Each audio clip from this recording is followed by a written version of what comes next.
Dios les bendiga, jóvenes. Le damos una vez más la bienvenida a su programa Sobre las Olas. El día de hoy estaremos abordando un tema muy interesante, así que queremos que nos acompañen. ¿Sabían que el Señor, para darnos el Espíritu Santo, tiene un proceso? ¿Y sabían que el Señor se perfecciona en tres?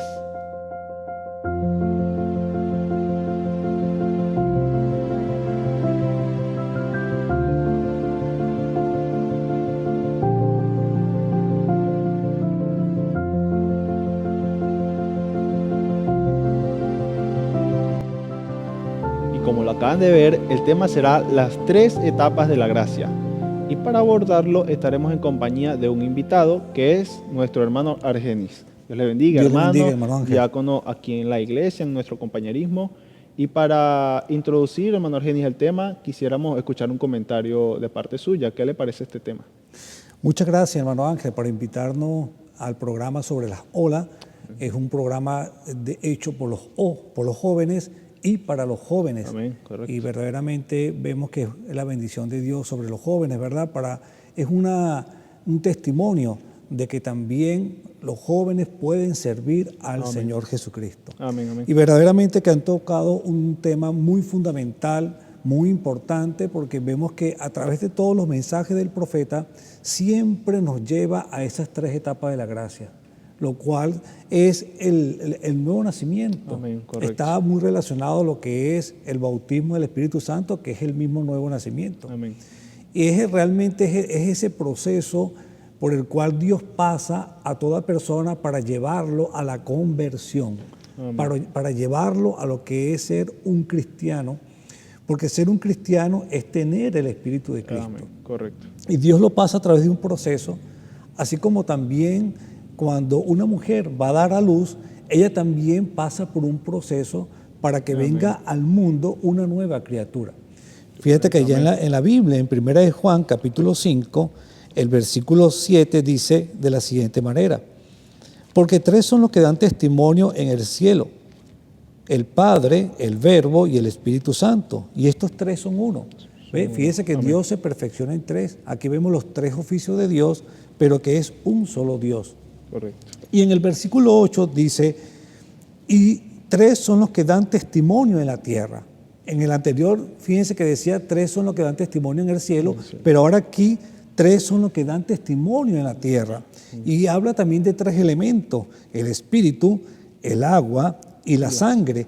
Y estos tres concuerdan. Fíjense que no es uno, sino que concuerdan en uno. Amén, ¿Por qué correcto. dice que concuerdan en uno? Porque una persona puede estar justificada, pero no tiene el bautismo del Espíritu Santo. Correcto. Una persona puede estar santificada, pero no tiene el bautismo del Espíritu Santo. Correcto, amén. Entonces, hermano Ángel, en una mujer cuando va a dar a luz, también se cumple en lo natural, porque vemos como el profeta nos enseñó que lo natural tipifica lo espiritual. Cuando una mujer va a dar a luz también es un proceso. Ella va a traer una nueva criatura a este mundo y ella pasa por un proceso. Y ya cuando ella va a dar a luz, ella no tiene el bebé inmediatamente. No. Ella comienza a ver a lo que se conoce como romper fuente y ella comienza a expulsar agua. ¿Ve? Y eso llevándolo al espiritual viene siendo la primera etapa cuando la persona acepta al Señor y se bautiza en agua. Amén. Y el Señor lo perdona de sus pecados. Pero luego, ¿qué sucede? La mujer todavía no da a luz de una vez, sino que comienza allí en ese proceso, ¿verdad?, que puede durar horas, hasta días. Pero vemos que después comienza a expulsar sangre. Sí. Como la otra señal de que ya viene la vida, de que ya la vida está por salir de ella. ¿Ves? Cada uno de esos procesos diferente al otro, pero acercándose más al momento de que cuando aparece la vida. Correcto. ¿Ve? Y fíjate que tampoco hay un tiempo estimado. Así como Dios es potestativo de Dios cuando cumple esas tres etapas en la persona, lo puede ser un día, a instante, en una semana, en 10 años. Bueno, en el caso de la mujer que va a dar a luz, por supuesto, es un proceso de tiempo más corto. Pero vemos que después que expulsa el agua, y luego viene que expulsa después la sangre, ¿verdad? Correcto. Luego viene lo que es la vida. Nace el niño, ¿ve? Pero fíjate que cuando el niño nace es cuando entra el espíritu. Amén. Porque si el espíritu no entra, es un nacimiento muerto. Es un nacimiento donde el niño nace, pero no tiene vida. Entonces ahí es donde se requiere que entre el espíritu de vida a ese niño y llega a ser una nueva criatura en este mundo. Un bebé, una nueva vida en este mundo. Y asimismo es ese proceso en lo espiritual sobre las 3 etapas de la gracia. Si lo vemos de esta manera, hermano Argeni nos acaba de dar un ejemplo muy claro en lo natural y tomando las escrituras del Nuevo Testamento, como es el de Juan. Pero quisiéramos también verlo en el Antiguo Testamento. Yo sé que usted también debe tener una referencia si en el Antiguo Testamento estaba en un tipo o en alguna profecía. Pero antes de esto, también vamos a ver qué nos tiene preparado nuestro hermano Robert en la sección Entre Acordes. Hace unos días estuve leyendo acerca del primer libro de Crónicas, específicamente el capítulo 25, que dice: asimismo David y los jefes del ejército apartaron para el ministerio a los hijos de Asaf, de Amán y de Jedetún, para que profetizasen con arpas, salterio y címbalos, y aclara hombres idóneos para la obra. Vemos claramente en esta escritura que David está seleccionando músicos, pero lo curioso es que invita a los jefes del ejército para que pudiesen apartarlos para el ministerio de alabanza. Lo que más me llama la atención es que normalmente cuando nosotros queremos invitar a alguien en el ministerio de alabanza, lo primero que pensamos es que esa persona debe ser muy espiritual o tener mucha comunicación con Dios, o tal vez que tenga mucho talento. Claro, no podemos evitar que esa persona tenga algún conocimiento en cuanto a la música, o por lo menos que sepa tocar un instrumento.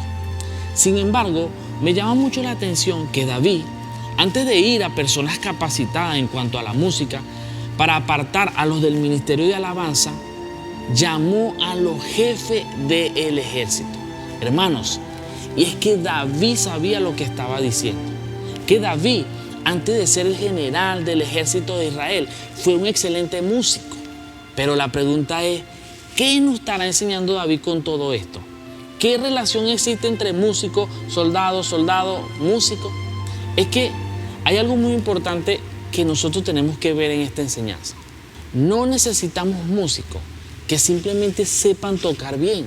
Necesitamos músicos con mentalidad de soldado.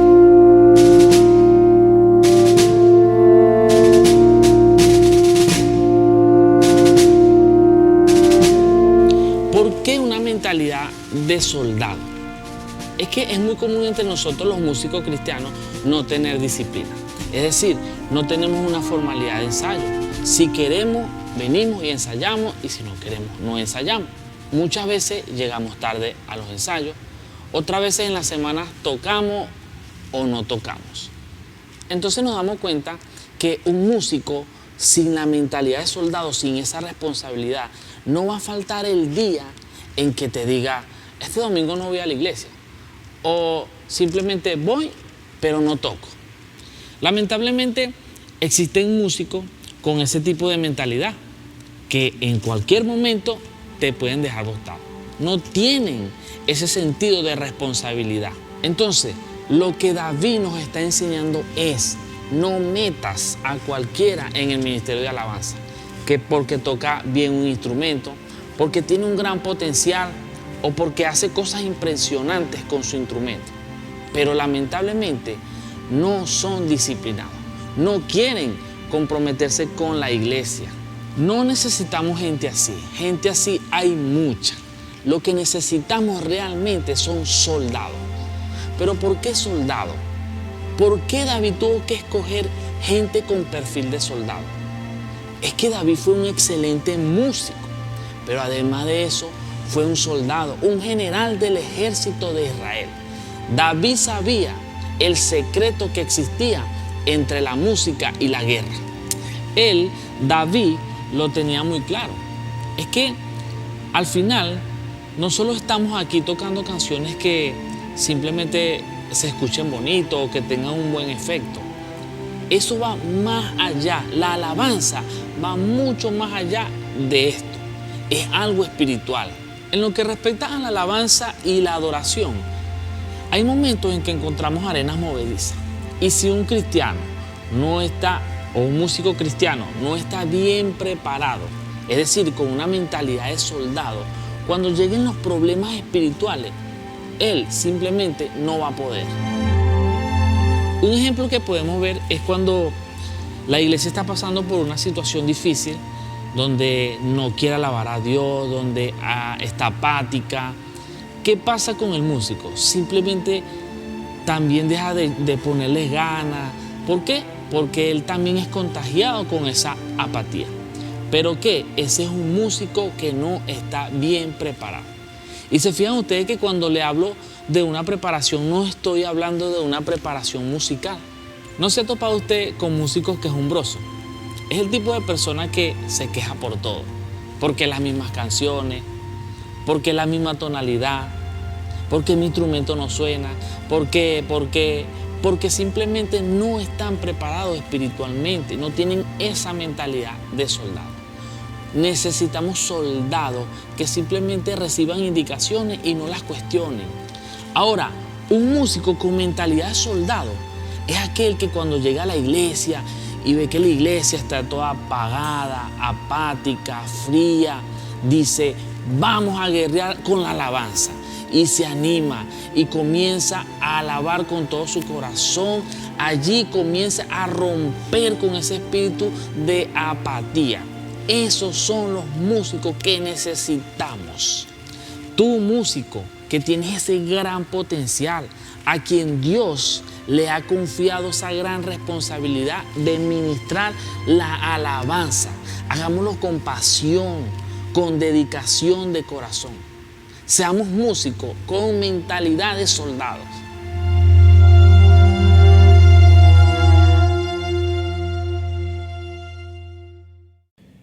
Bueno, muy interesante, muchachos, el tema que nos acaba de traer Robert en Entre Acordes. Y para retomar lo que nosotros estamos hablando, hermano Argeni, queremos ahora ver el ejemplo en el Antiguo Testamento de esas tres etapas de la gracia.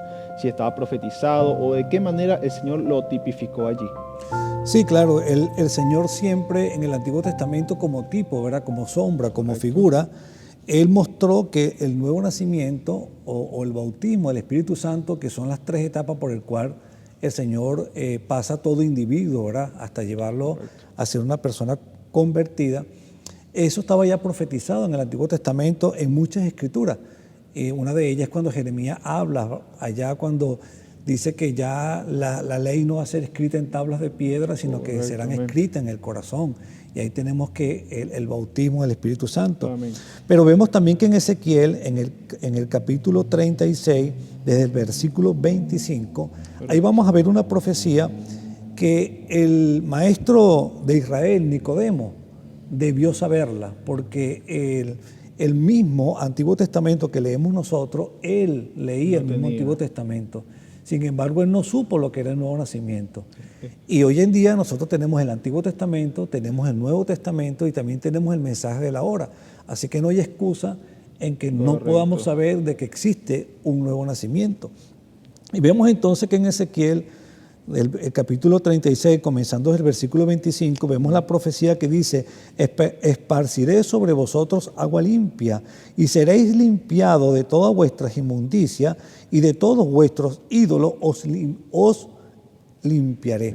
Ahí vemos la primera etapa cuando Dios, ¿verdad?, limpia a esa persona, lo perdona, ¿verdad?, de todos sus pecados, de todos los previos a un arrepentimiento. Correcto. Porque debe existir un arrepentimiento previo de corazón para que Dios pueda perdonarlo. La Biblia dice que Dios no va a rechazar un corazón contrito y humillado, ¿verdad? Correcto. Es la actitud que tome en sí la persona. De hecho, se nos ha enseñado que esa persona, para poder tener ese perdón, tiene que reconocerse como ese pecador que mereció estar en esa cruz. Correcto. Entonces, la actitud que tome en ese momento. Debe tener, exacto, un espíritu de arrepentimiento, debe reconocer, ¿verdad?, que es una persona que ha cometido los pecados, y ahí viene el Señor y lo limpia de vuestros ídolos, y luego esa persona va a las aguas, ¿verdad?, testificando a la congregación de la obra que Dios está haciendo en su corazón. Pero vemos que en el versículo 26 vemos la segunda obra de las tres etapas de la gracia. Amén. Dice, os daré corazón nuevo y pondré espíritu nuevo dentro de vosotros y quitaré de vuestra carne el corazón de piedra y os daré un corazón de carne. Entonces vemos que el Señor va a renovar ese espíritu, el cual trae la persona, porque el espíritu que recibe cuando nace es un espíritu del mundo. Correcto. Y lo primero que conoce son las cosas del mundo. Entonces Dios tiene que hacer una obra de renovar ese espíritu a esa persona para santificarlo. Amén. Y quitarle ese corazón de piedra duro y darle un corazón sensible al Señor, a la palabra del Señor. Amén, amén. Y por eso muchas veces Dios también pasa a las personas pues, por diversas pruebas y situaciones que es lamentable, ¿verdad? Que la persona tiene que estar en una situación de tristeza, de emergencia, de prueba, y ahí es donde Dios obra, en medio de ese sufrimiento, Dios comienza a obrar en ese corazón sensible y comienza entonces a renovar el espíritu de esa persona, quitarle ese corazón de piedra y ponerle un corazón sensible al Espíritu Santo. El mismo profeta lo menciona, hermano Argenis, que es triste, o como usted mismo acaba de utilizar la palabra lamentable, que la persona tenga que estar en una agonía tal para poder llamar al Señor. No tiene que ser o mayormente lo que él quiere decir en esa expresión, no puede ser en cualquier otro momento, sino cuando él está en verdad necesitado, que pueda hacer un clamor sincero al Señor. Así es, lo dice en desesperación. Correcto. En ese mensaje lo dice. Claro, no necesariamente Dios llama a una persona a través del sufrimiento, porque hay personas que Dios los llama, ¿verdad? Sin pasarlo por las malas, como dice, o por las malas lo llama o por las buenas. Correcto. Y viene entonces, vemos la tercera parte, la tercera etapa en el versículo 27, ya cuando esta persona se ha arrepentido, tiene un espíritu renovado, ¿verdad? Santificado, y en el 27 dice, y pondré dentro de vosotros mi espíritu, y haré que andaréis en mis estatutos y guardaréis mis preceptos y los pongáis por obra. Entonces, después que la persona está limpia, es cuando dice que pondré dentro de vosotros mi espíritu. Dice que está en mayúscula, o sea, el espíritu de Dios. ¿Ve? Después que esa persona ha pasado por ese proceso de arrepentimiento y limpieza y renovación de su espíritu, ahí es cuando Dios entra en esa alma y lo sella hasta el día de la transformación de su cuerpo. Como lo dice Efesios 4:30, ¿verdad? Correcto. Y no contristéis el Espíritu Santo de Dios, por el cual fuiste sellado para el día de la redención. Correcto. O sea, ahí esa persona recibe el Espíritu de Dios porque es una persona limpia, ¿verdad? Porque nosotros como seres humanos, ¿verdad? No, si queremos tomarnos alguna bebida y vemos un vaso sucio en nuestra casa, no lo vamos a usar, ¿verdad que no? Nosotros como humanos tomamos ese vaso, lo limpiamos, ¿verdad? Bien, y ahí es cuando lo usamos. Se le puede dar uso. Se le puede dar uso correctamente. Correcto. De esta manera, hermano Argenis, lo vemos muy claro. Como cristianos hemos sido enseñados de que todo tiene que tener un respaldo bíblico y lo hemos visto en el Antiguo y en el Nuevo Testamento. Para seguir desarrollando este tema queremos citar ciertas palabras del profeta que nos habla muy claro también de estas tres etapas. Pero antes de esto también queremos que continúen con nosotros viendo lo que tenemos preparado para ustedes en Sobre las Olas.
Anteriormente hablábamos de la manera sobrenatural que obra el diablo para atacarnos, pero en esta oportunidad queremos analizar un caso muy particular que vivió el hermano Branham.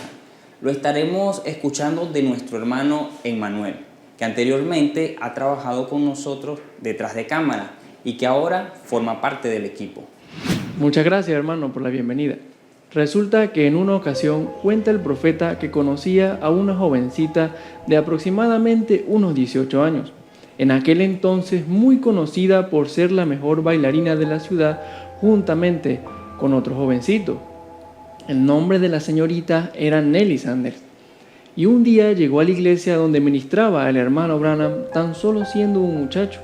La jovencita, conmovida de corazón, pasó llorando al altar queriendo ser salva, y luego de unos momentos de clamor y lágrimas derramadas con gran llanto, recibió el perdón de sus pecados y fue convertida al Evangelio. Pero cuenta el profeta que pasado algunos meses era atormentada en sus pensamientos, ya que veía la pureza y santidad en las jovencitas cristianas que nunca habían conocido el mundo. Esto la hacía sentir muy mal, ya que había sido golpeada y marcada por su oscuro pasado en el mundo. Un día iba caminando por cierto lugar y de pronto escuchó aquella música que tanto le gustaba y se detuvo. Pensó: oh Señor, tú me has sacado de ese mundo y anteriormente me gustaba tanto esa música, pero ya no. Luego de unos momentos siguió meditando y pensó que no había nada de malo si se acercaba solo a mirar. Hasta llegó a imaginar que podía hablarles de la palabra a esos jóvenes para que se arrepintieran. Y fue esa clase de decisiones las que la llevó a su gran error. Luego, sin darse cuenta, ya estaba bailando como lo hacía antes en sus tiempos de mundana en los brazos de otro jovencito. Luego, al entrar en razón, se dio cuenta de su gran error, con su corazón hecho pedazos y tan arrepentida como podía estarlo, solo pensó en ir a la casa del hermano Branham.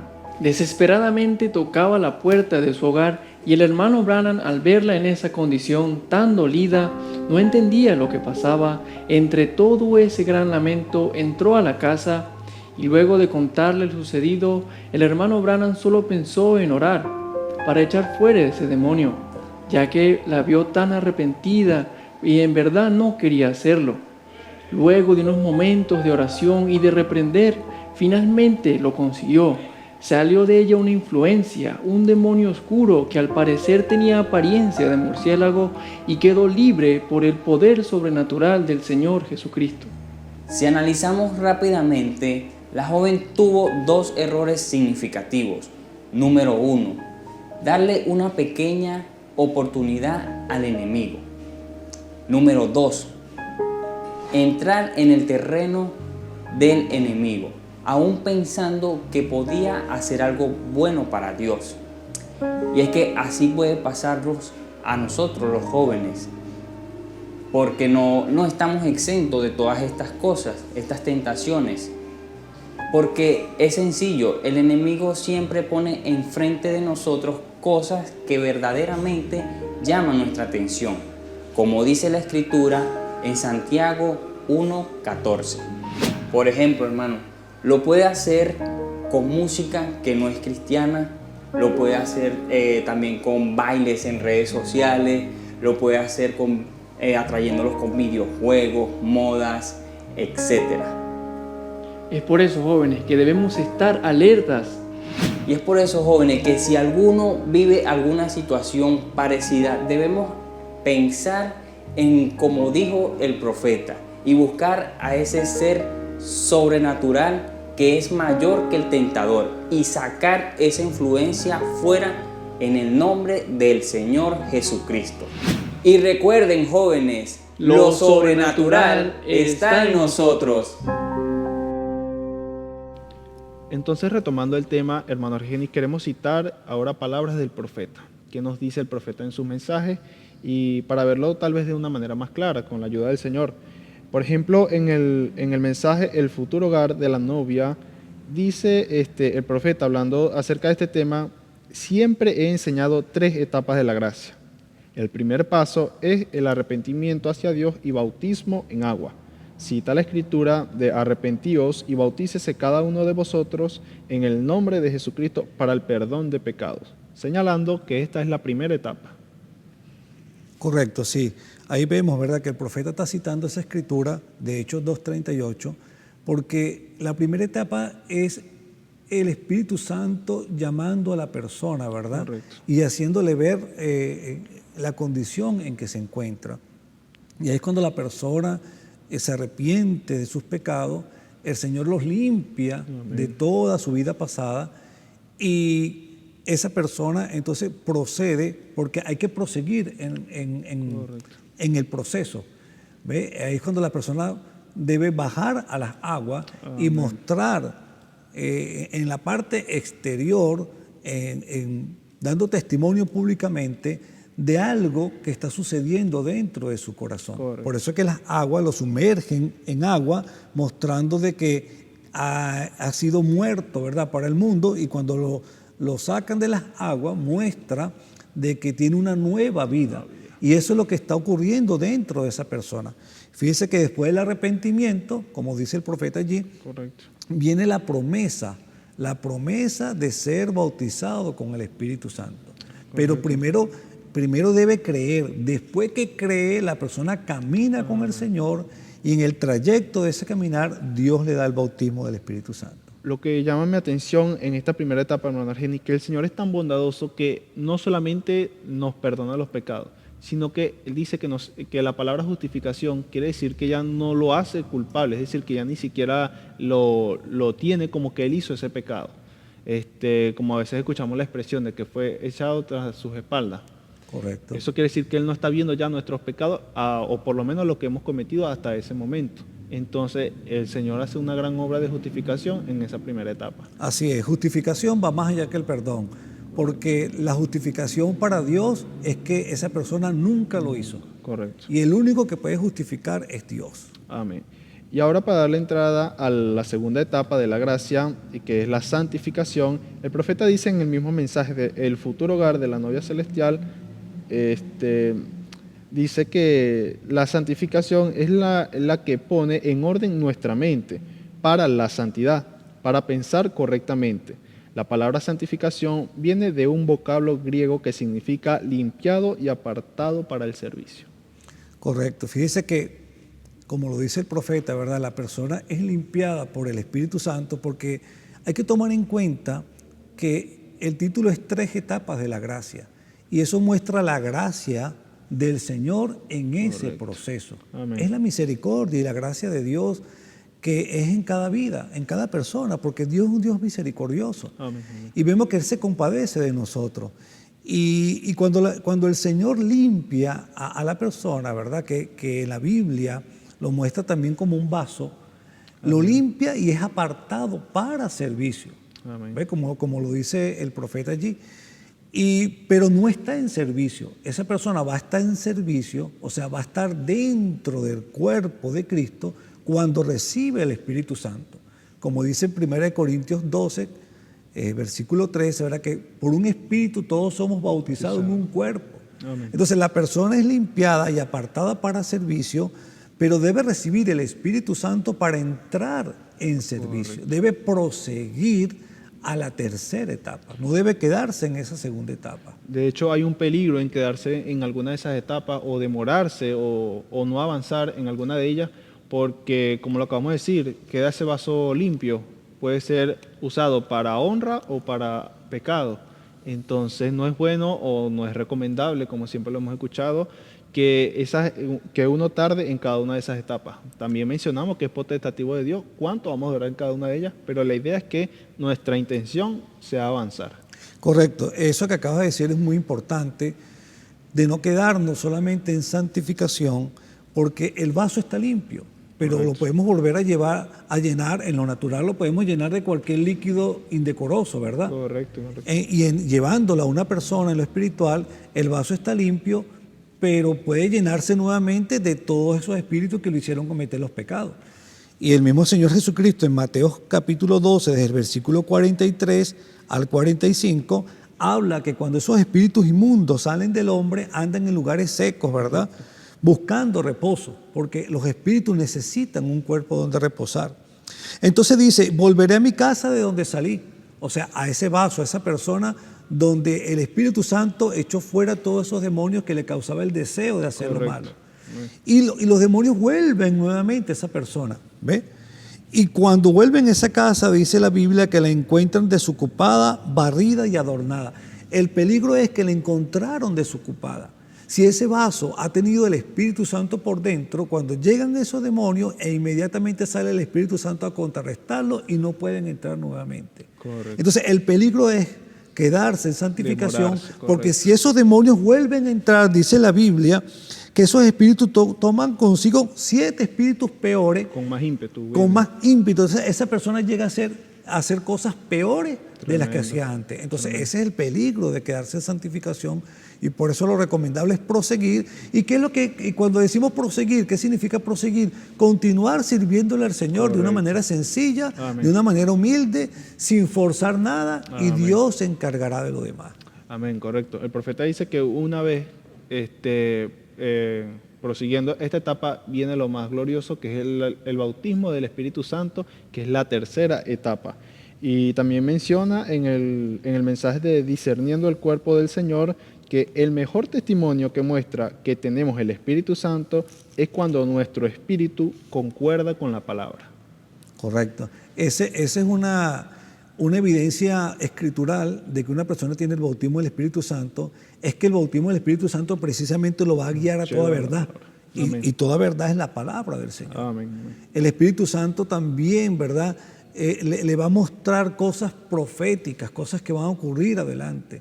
El Espíritu Santo le va a indicar qué es lo que está incorrecto, qué es lo que está incorrecto.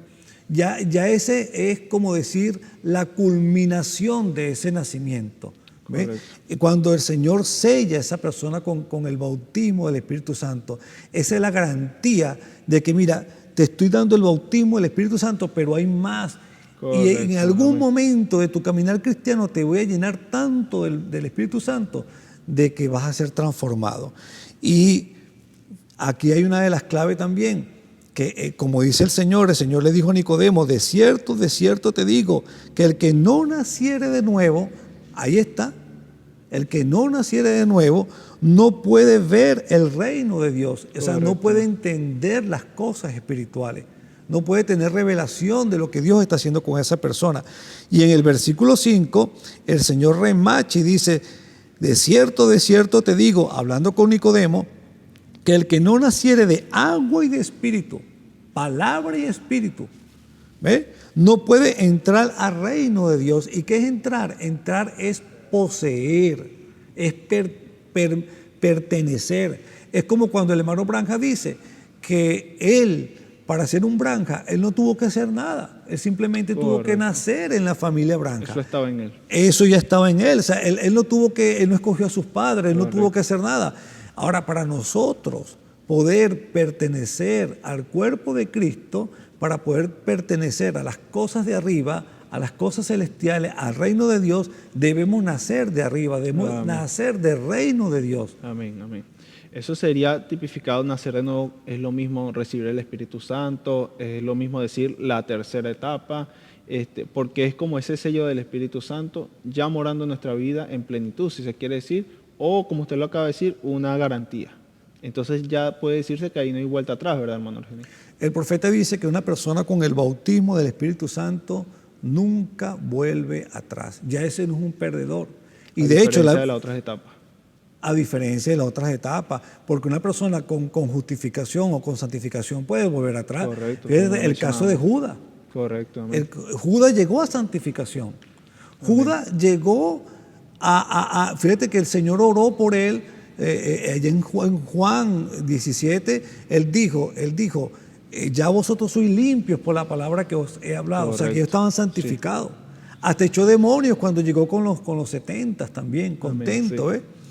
Pero él no llegó a esa culminación de ese proceso que es recibir el bautismo del Espíritu Santo, y el profeta lo llama a esos tipos de personas como creyentes fronterizos, ¿ves? Correcto. Creyentes fronterizos que ellos no pasan a la tierra prometida, que era Canaán, que hoy en día se conoce como Israel, ¿verdad? Ellos, para llegar a la tierra prometida, que es tipo del bautismo del Espíritu Santo, ellos tenían que cruzar el Jordán. Y Jordán, cruzar el río, es tipo de muerte.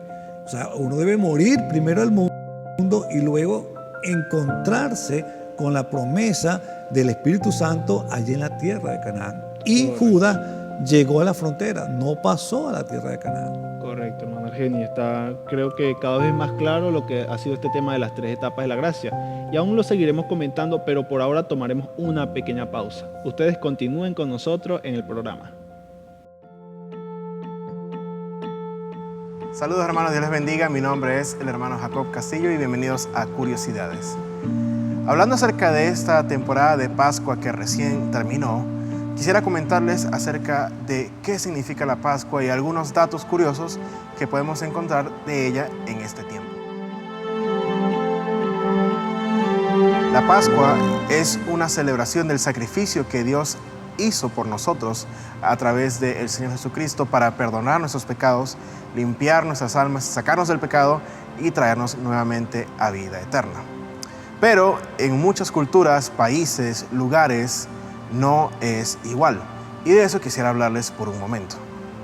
Para nosotros en la fe cristiana, la Pascua es una celebración muy importante, pues celebramos la resurrección del Señor Jesucristo después de su muerte y sepultura. En el idioma inglés, por ejemplo, la palabra Pascua se dice Easter, y esto viene de una diosa pagana. Recuerden que en el tiempo donde el cristianismo fue expandido por el mundo, muchas celebraciones paganas fueron mezcladas con las cristianas para de esa forma obtener aceptación con el resto de las personas. Esta palabra Easter está traída de una diosa anglosajona llamada Eostre, y esta diosa era la diosa que ellos llaman la diosa germánica del sol naciente, es decir, la diosa del sol del amanecer. Otro dato curioso, por ejemplo, es que en muchas partes de Europa y de Norteamérica, en el tiempo de la Pascua tiene mucho menos significado la celebración de la resurrección de Jesucristo y tiene más significado cualquier otro tipo de rito o tradición.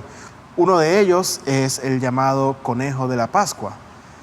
En partes del mundo celebran diciendo que hay un conejo de la Pascua que pone huevos, que es de color, algo totalmente ilógico y sabemos que es contrario a cualquier lógica religiosa.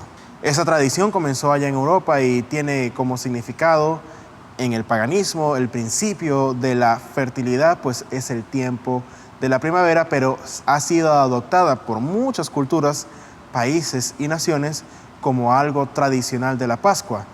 Usted se puede dar cuenta de cómo estas tradiciones han apartado a Jesús y el verdadero significado de la Pascua de la escena.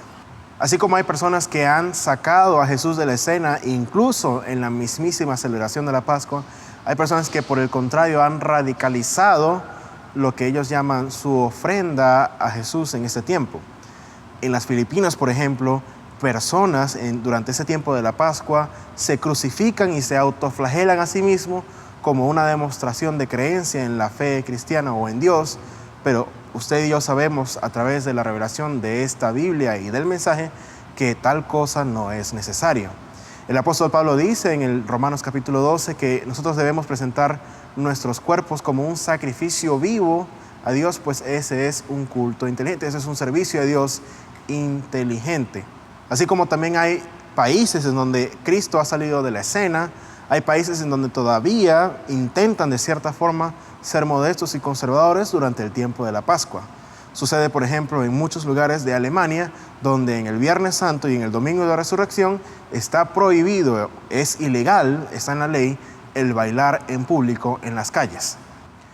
Es curioso ver cómo en nuestros países latinoamericanos, mayormente, ese tiempo de Pascua, de Semana Santa, en vez de ser un tiempo de entrega a Dios o de consagración a Dios, para muchas personas significa un tiempo de fiesta, de vacación.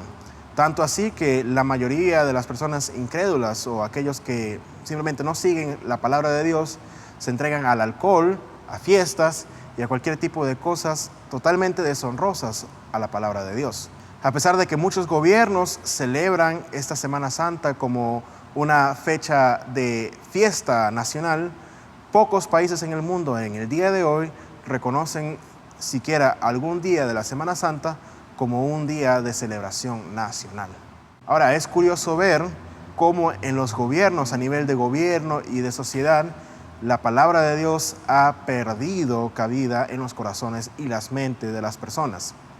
Es por eso que para ti y para mí, querido hermano, es importante siempre mantener el aspecto real, el verdadero significado de lo que significa la Pascua. La Pascua, desde su primera celebración, fue dada para estar preparados para una salida de algo, para salir de una prueba, para salir de un conflicto. La primera vez que se celebró, Israel salió de Egipto, salió de esa prueba que tenían allí, de ese castigo que tenían allí por tantos años. Y cuando Jesús celebró la Pascua por última vez estando acá en la tierra, fue para dar libertad a todo el mundo entero a través de su sangre. Es curioso ver cómo alrededor del mundo el lugar de cualquier otra cosa ha tomado el lugar de Cristo en la celebración de la Pascua. El hermano Branham siempre fue crítico, un duro crítico en contra de esto. En los Estados Unidos tienen por costumbre en el domingo de resurrección, en el domingo de Pascua, hacer búsqueda de huevos de Pascuas, celebrar el conejo pascual y todo lo demás, y toman el lugar de Cristo y lo sacan totalmente de la celebración de la Pascua, cuando debería ser Cristo el que tiene el primer lugar. El hermano Branham dice en el mensaje El regalo envuelto de Dios, dice: ellos no saben lo que la Pascua significa. Para ellos es un conejo de Pascua, algún tipo de conejo o algún pequeño pollo color amarillo o algo así. ¿Y qué tiene Dios, qué tiene la resurrección que ver con un pollo, el animal más sucio que existe? ¿Y qué más sucio hay que un pollo? Y eso lo colocan allí en el lugar de Cristo. Querido joven, es tu deber y mi deber traer de regreso la celebración de la Pascua a lo que debería ser. Es la conmemoración de la muerte, sepultura y resurrección de Jesucristo. Saber que Cristo vive nuevamente y que vive hoy día también en carne y hueso a través de tu cuerpo y mi cuerpo. Nosotros somos una extensión de Cristo, somos cuerpo de Cristo y por ende debemos actuar como Él y por ende debemos vivir como Él vivió. El apóstol Pablo dijo: y si vivimos, para Él morimos, y si morimos, por Él morimos. Yo te invito, hermano, a que cuando regreses otra vez al tiempo de Pascua, y no solamente en el tiempo de Pascua, sino todos los días de tu vida, como leímos en Romanos capítulo 12, tú puedas hacer un sacrificio agradable a Dios, santo y vivo. Espero que hayas disfrutado conmigo de esas pequeñas curiosidades alrededor del tiempo de la Pascua. Te esperamos nuevamente en una siguiente emisión. Dios te bendiga. El problema más grande del hombre es que se ama a sí mismo en vez de amar a Dios. Y esta búsqueda de autoestima no tiene nada que ver con el cristianismo. Dios les bendiga. Muy cierta la frase que acabamos de escuchar. Generalmente el mundo en la actualidad trata los problemas asociados a la autoestima de una manera muy diferente a como lo haríamos nosotros los cristianos. Te dejo un ejemplo. Tal vez has escuchado o has visto en tus redes sociales frases como: riégate de amor propio y verás qué bonito floreces. Tal vez otra como: ámate a ti mismo. O si quieres encontrar al amor de tu vida, solo mírate al espejo.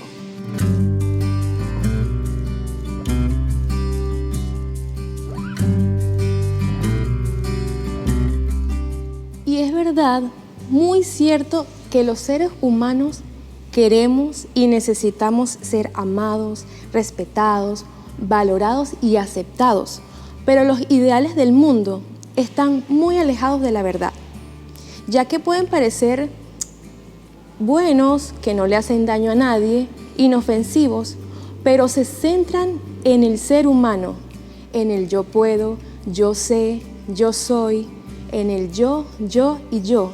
Y terminan siendo yoístas y antibíblicos, porque si nos vamos a la Biblia nos habla de Dios y solo de Dios. Y como cristianos sabemos que más bien debemos menguar nosotros y que Cristo crezca. Acá les dejo un ejemplo del apóstol Pablo en Hechos 20:24, que dice así: ni estimo preciosa mi vida para mí mismo, con tal que acabe mi carrera con gozo y el ministerio que recibí del Señor Jesús, para dar testimonio del Evangelio de la gracia de Dios. Es decir, que Él no tomaba preciosa su vida para sí mismo, para su gloria, sino que Él existía solamente para glorificar a Dios, dando testimonio de la gracia. Y les dejo otro ejemplo que creo que es el más importante porque es del mismo Señor Jesucristo. Fue cuando lavó los pies de sus discípulos. En Juan 13:3 lo podemos encontrar. Sabiendo Jesús que el Padre le había dado todas las cosas en las manos y que había salido de Dios y a Dios iba, fíjense que Él sabía quién era, la potestad que le había sido dada, el valor que tenía, porque Él era Dios, incluso de dónde venía y hacia dónde iba. Sigo leyendo. Se levantó de la cena y se quitó su manto, y tomando una toalla se la ciñó. Luego puso agua en un lebrillo y comenzó a lavar los pies de los discípulos. Recuerden que en aquella época no usaban zapatos deportivos para cubrirse los pies, sino que usaban sandalias descubiertas. Y no había pavimento en las calles, sino que los caminos eran de tierra y arena. Entonces los pies de los discípulos estaban muy sucios, pero aún así Dios, sabiendo que era Dios, se humilló y lavó los pies de sus discípulos. Eso no quitaba lo grande que era. Jesús, siendo Dios mismo hecho carne, no estimó ser igual a Dios. Así como nosotros no debemos estimarnos ser mayores que los demás o mejores que los demás para compensar esa falta de autoestima que podemos tener.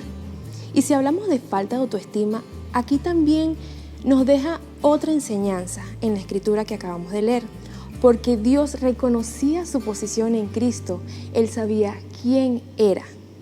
Y si nosotros reconocemos nuestro valor en Dios, sabremos que nuestro valor no radica en quiénes somos nosotros, sino en quién es Dios morando dentro de nuestras vidas. Teniendo el Espíritu Santo en tu corazón, tendrás el amor perfecto con el cual podrás cumplir el primer y más importante mandamiento que dice: amarás al Señor tu Dios con todo tu corazón, con todo tu ser y con toda tu mente. Y así podrás cumplir el segundo, que dice: amarás a tu prójimo como a ti mismo. Entonces, para amar a tu prójimo, debes amarte a ti. Y la mejor forma de amarte a ti mismo es amando a Dios. Espero que todo esto haya sido de bendición para tu vida y haya alegrado tu corazón. Nos vemos en una próxima. Dios te bendiga. Ahora ya para culminar este tema de las 3 etapas de la gracia, hermano Argenis, pudiéramos verlo de una manera más sencilla aún. Pudiera ser un ejemplo de cómo una persona atraviesa esas 3 etapas. Sí, bueno, para llevarlo, ¿verdad?, lo que es a la vida práctica en una persona, ¿verdad?, normal. De hecho, cada uno de nosotros que ha llegado al Señor, hemos pasado por ese proceso. Amén. Y verdaderamente que a veces estas cosas sobrenaturales son muy difíciles de explicar y la única manera de que la persona pueda entender las cosas espirituales, lo que es el nuevo nacimiento, es que tenga esa experiencia personal con Dios, ¿verdad? Es que Cristo se le hace manifiesto individualmente a esa persona. Correcto. Es conocer al Señor Jesucristo, es una experiencia muy personal con el mismo Dios de la gloria. Amén, amén. Pero para llevarlo, ¿verdad?, a lo que hemos hablado sobre este proceso, bueno, como todo hijo de Dios, ¿verdad?, que nace en esta tierra, porque el primer nacimiento que tenemos de la carne, como dice la Biblia, lo que es nacido de la carne, carne es, ¿verdad? Y lo primero que conocemos es el pecado, no conocemos al Señor, sin embargo, somos hijos de Dios. Eso. Hijos de Dios, pero una condición caída. Y estamos en el mundo como cualquiera de las personas en el mundo, y haciendo lo malo y pensando que son cosas correctas. Sí. A los ojos nuestros, ¿verdad? Como dice la Biblia, que al hombre 1000 caminos le parece que son bien, ¿verdad? pero resulta que todos conducen a la Todos muerte perdición. y que solamente hay un camino a la vida que es Cristo. Mientras está toda esa oscuridad, aún se puede decir que está esa vida que es la parte del Señor en nosotros. Aún un hombre andando en todas sus malas andanzas o en el pecado, como puede ser el caso de todos nosotros, aún el Señor estaba allá adentro. No puede decirse que el Señor entró en un momento determinado. Por supuesto, él estando en el mundo no es un cristiano, porque Correcto. cristiano es cuando es convertido, es cuando ha En los recibido el caminos. Espíritu Santo, pero sí es un hijo de Dios. Si Correcto. tiene simiente de Dios en su alma, es un hijo de Dios. Aún estando en esa condición. Aún estando en el mundo, porque él está en una ignorancia total Amén. de las cosas de Dios. Amén. Y él está en el mundo con la simiente de Dios por dentro, siendo un hijo de Dios, pero en una condición caída, pecando, haciendo lo malo, ¿verdad? Creyendo, ¿verdad?, de que no tiene necesidad de nada, que es autosuficiente, de que no depende de Dios y estas cosas. Pero comienza Dios a pasarlo por un proceso, comienza Dios a lidiar con esa persona, a envolverlo, ¿verdad?, a crear atmósfera en él. Amén. Y comienza en esa persona como un sentir, ay, es algo que llega, que no puede explicar. Es como cuando la persona se enamora. Correcto. El amor le llega solo. Él no hace nada, eso le llega solo. ¿Ve?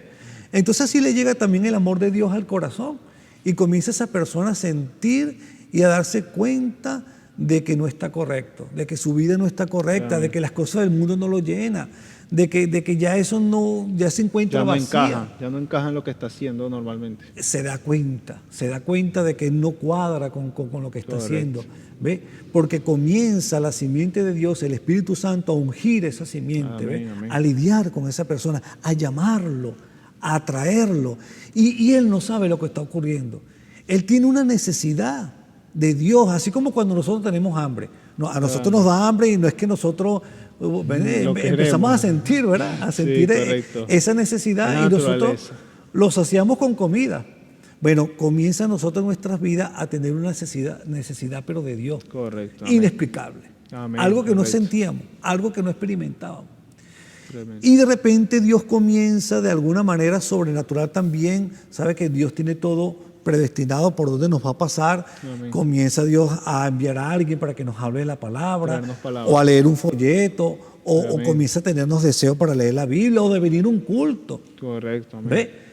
Entonces Dios comienza a lidiar con cada uno de una manera distinta, pero a la final nos va a llevar a Cristo Jesús. Y la mayoría de veces es de la manera que uno menos se lo llega a imaginar, hermano Argenis. Pero por puede ser de una supuesto. manera muy inesperada, porque a veces personas se trazan, no, yo voy a llegar en tal día, yo voy a llegar a tal culto, y bueno, yo voy a esperar que el Señor lidie conmigo así.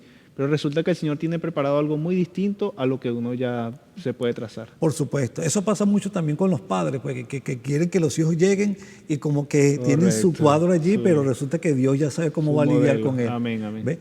Entonces, esa persona de alguna manera, ¿verdad?, comienza a escuchar palabra, porque es la palabra que va a despertar esa simiente Amén. palabra que está dentro de Amén, él. amén. Y comienza a darse cuenta de su condición, comienza a darse cuenta de que no está bien, de que ha hecho lo malo. Y eso de alguna manera el Espíritu Santo en esa etapa, en esa obra de la gracia, comienza a contristarlo, comienza de alguna manera a que él se sienta mal por lo que ha hecho. Correcto. Y es donde viene él a arrepentirse. Dios mío, ¿cómo va a ser? Yo estoy haciendo las cosas malas. Yo debo organizar mi vida. Yo no estoy Amén, bien. Entonces Dios le muestra su vida. Dios le muestra Quita que ese no velo está de bien. pecado. Le comienza a quitar ese velo, Amén, correcto. ¿Ve? ¿Qué sucede? Llega el momento de Dios, que en un culto, ya cuando una persona se entrega es porque ya Dios viene lidiando con esa Correcto, persona. amén. ¿Ve? Ya seguramente esa persona tenía días entregado, pero pasó al altar simplemente Amén. para Confirmar. dar testimonio. Amén. ¿Ve? De que se está entregando al Señor, pero ya se ha entregado al Correcto. Señor. Y cuando esa persona llega el momento que se entrega al Señor, que pasa el altar, que el Señor te acepta y se arrepiente de sus pecados, el mismo Espíritu Santo lo va a guiar a que se bautice en agua. Amén. El profeta dice que cuando la persona se bautiza en agua, porque eso está ligado al que creyere y fuere bautizado, este será salvo, Amén. dice la Biblia. Cuando la persona se bautiza en agua, el profeta dice que el Espíritu Santo obra con esa persona con mayor libertad. A medida que la persona vaya obedeciendo la palabra, el Espíritu Santo va obrando con esa persona y va avanzando en esas etapas de la gracia. Es que el Señor es el que hace toda la obra, hermano Argenis. Porque como lo mencionábamos cuando comenzábamos, son tres etapas en las que el Señor se perfecciona. Entonces toda la obra es del Señor, no podemos decir que nosotros estamos poniendo algo allí. Así es. Él es el que pone el querer como el hacer por su buena voluntad, dice la Biblia. Y fíjate que acabas de decir algo muy hermoso. Es Dios que se perfecciona, pero Dios realmente es perfecto. Él se está perfeccionando en la persona. Amén, amén. ¿Ve? Entonces ahí podemos ver que a esa persona al arrepentirse y entregarse al Señor y bautizarse, ahí vemos la primera etapa de esa persona. ¿Ve? Pero ¿qué sucede? Dios lo perdona, ¿verdad? Por supuesto que podrán quedar las consecuencias del pecado, que Dios de alguna manera en su amor los va a cubrir, va a hacer de guardar el testimonio de esa persona, ¿verdad? Porque han tenido un arrepentimiento genuino. Y ahí cuando comienza Dios a quitarle todos esos deseos que lo hicieron cometer todos esos pecados pasados. Eso es lo que se conoce como la santificación. De repente, si a esa persona le gustaba mucho fumar, de repente llega un momento en que él dice, bueno, pero ya le estamos ofreciendo cigarros y él, no tengo deseo, ya no, o sea, no tiene el deseo de hacerlo. Y sabe que eso está mal, porque antes lo hacía pensando que eso no hacía ningún daño o que estaba bien, pero ahora él sabe que eso está mal delante de los ojos del Señor. No, y que lo hacía también porque el demonio de nicotina, colocando el ejemplo del cigarro, le hacían era el deseo de hacerlo. Correcto. Pero en la santificación, como Dios echa fuera esos demonios de la fornicación, del adulterio, de lo que es de hechicería, si les gustaba hechicería, de lo que es el licor, si era un borracho. Mire, Dios quita todos esos demonios, entonces él pierde el deseo de seguir haciendo esas cosas. O sea, él queda limpio de eso, él queda libre de eso. ¿Ve? Amén.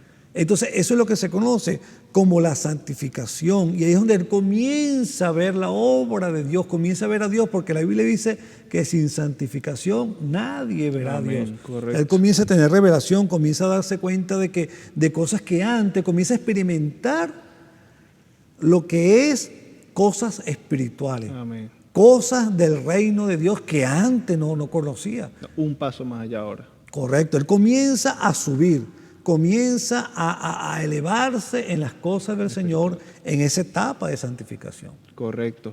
La tercera etapa, como sabemos, es el bautismo del Espíritu Santo. Entonces esa persona viene luchando con todo ese pasado, con toda esa oscuridad que él tenía, pero como lo mencionamos ahora rato, ya ahí queda sellado.